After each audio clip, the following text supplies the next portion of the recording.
Okay, we're going to look at the wrap dimple bump shader. Let's load that up. As you can see, we have the very familiar scale setting over here, which lets us control the overall scale of the pattern. So increasing makes the overall scale larger, decreasing it makes it smaller. You can see the dimples pattern decreasing in size over there when we decrease it like that.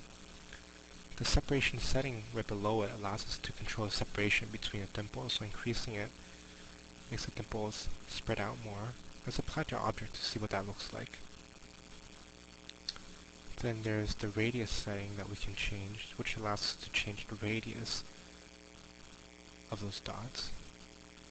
So make a really interesting pattern over there. Let's apply to our object to see what that looks like. Then there's the center depth over here. What that does controls how deep the dimples appear to be. So what we can do is we make the dimples sink more into the sea that's around it by decreasing it. Actually increasing it. We can sink in more. By decreasing it, make them rise out of the sea more. Then there's the blend setting over here. By increasing it, make them appear to blend into the surface nicely. By decreasing it, you make the juncture between the dots and the surface much more sharp.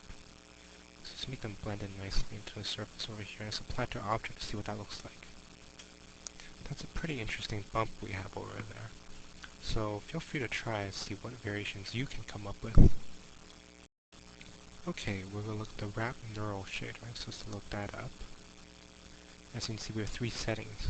The scale setting, which affects the scale of this pattern. By decreasing it, we make the pattern shrink down more. Increasing it makes it expand outwards. Then the blend setting over here allows us to control the blend between these little pyramids in the surface. By increasing it, blends in more. We can even make it look very similar to the dimple shader that we had before. These nice weird little cones sticking out the surface. Or we can decrease it and make them more like pyramids sticking out the surface. Then the amplitude setting over here basically allows us to say how much we want them to stick out the surface, and how much we want them to sink into the surface, by decreasing it like that. So they can be pretty useful for stuff. So let's see what you can come up with. Let's apply it to our object, see what that looks like. Try it out. Okay, we're going to look at the wrap tread plate shader now. So let's load that up. Wrap tread plate. Then there's a scale setting, which allows us to set the scale of the bump pattern. Increasing it makes it larger. Decreasing it makes it smaller.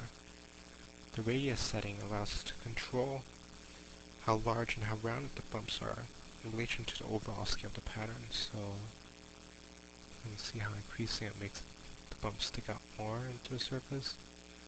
Decreasing it makes them much more slim. Then the amplitude setting over here allows us to control how deep the bumps appear to be. Decreasing it makes them stick out less, and increasing it makes them stick out more.